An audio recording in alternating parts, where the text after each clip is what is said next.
appears upon close inspection, the problem with the leaky roof was because it was installed by a moron. Still hideous, but I think it'll actually hold water now.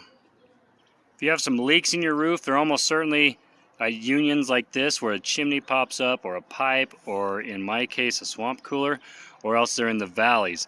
The valleys are problematic because all the water rushes from both plains and meets in that valley, and there's a great potential for leaks. A lot of times it'll go underneath stuff if it's not got the right flashing in it. So that would be a good spot to check after you've checked all the spots that stuff comes through the roof. I got the flashing tucked underneath the roof where it should go, and then I'm getting these gasketed roofing screws, and I'm going to suck the flashing down to this. I'm also going to squeeze in a little gasket in between the two to seal that up tight, and then I got some aluminum I'm going to put over the top of it, do the same thing.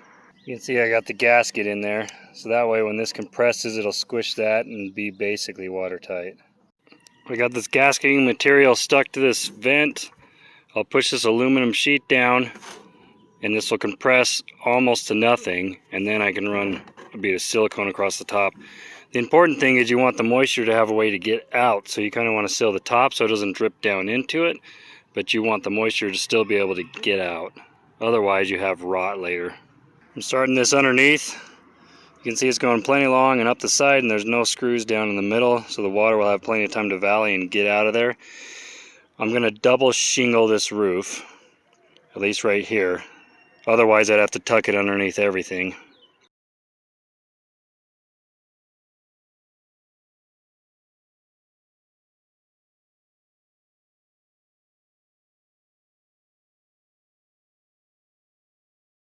In normal roofing you would start at the bottom, like so.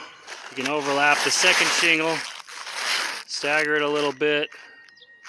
It's pretty straightforward. Where the color ends is where you overlap it. There's kind of a tar. This melts to the other, so it kind of makes it almost like one unit.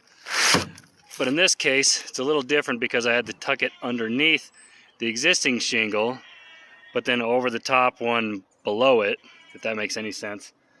So a little more tricky, but you can kind of see up to there is where I stopped. I just shoved that underneath the existing one, and I'm really not going to get too carried away with this roof because it's really bad and it probably needs to be replaced.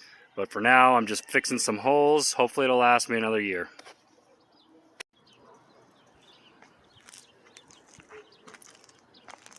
Still hideous, but I think it'll actually hold water now. If you found that video helpful, I'd appreciate a thumbs up. If you found it extremely helpful, I'd really appreciate a subscription. Check out some of my other videos. I fix stuff all the time. It's mostly handyman stuff, but I also have some good concrete finishing, framing, some basics, tradesman, carpentry type videos too, so check it out. I'll leave links for a lot of my playlists down in the video description. That's my boy. Get in the way.